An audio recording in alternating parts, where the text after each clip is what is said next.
Сәлем, бұл мөлдір мен математика арнасы. Бүгін бөлшектерді қалай дұрыс салыстыруды үйренеміз. Сонымен бізде кейбір оқушылар алымына қарап салыстыра салады. Яғни 2 мен 3-ке қараймыз да, қайсысы үлкен, соны үлкен деп жаза салады. Яғни 5-тен 2 және 8-ден 3 алымы қайсысы бізде үлкен, 3 үлкен болса, ендеше бізде 8-ден 3 үлкен деп салыстыра салады. Әрине, бұл қате тәсіл. Ендеше дұрыс тәсілін қарастырайық. Сонымен бізде ең дұрыс тәсіл ортақ бөлімге келтіріп салыстыру.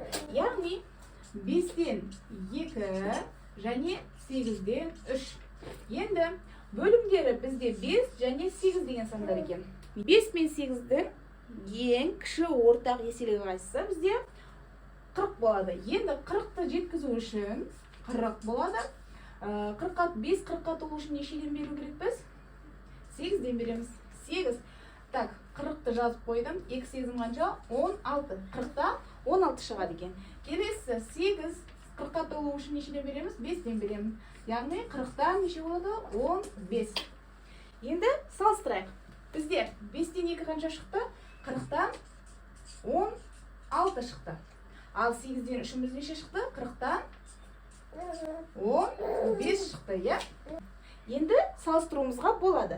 Бөлімдері бірдей болды, 40-та 40. Енді алымдарына қарауымызға болады. Алымдарында қайсысы үлкен? 16 үлкен. Әрине, сонда дұрыс жауабымыз қайсысы болады? 40-та 16-мыз үлкен болады екен. Сонда біз негізгі тапсырмаға оралайық. 5-тен 2 және 8-ден 3. Сонда бізде қайсысы үлкен болады? 5-тен 2-міз үлкен болады. Есте сақтайық. Яғни, ортақ бөлімге келтіріп,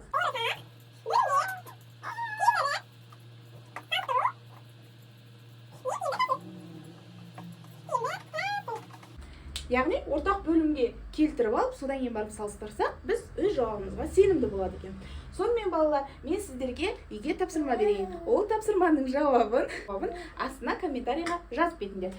Мысалға, 6-дан 5 және салыстырамыз 10-нан 7.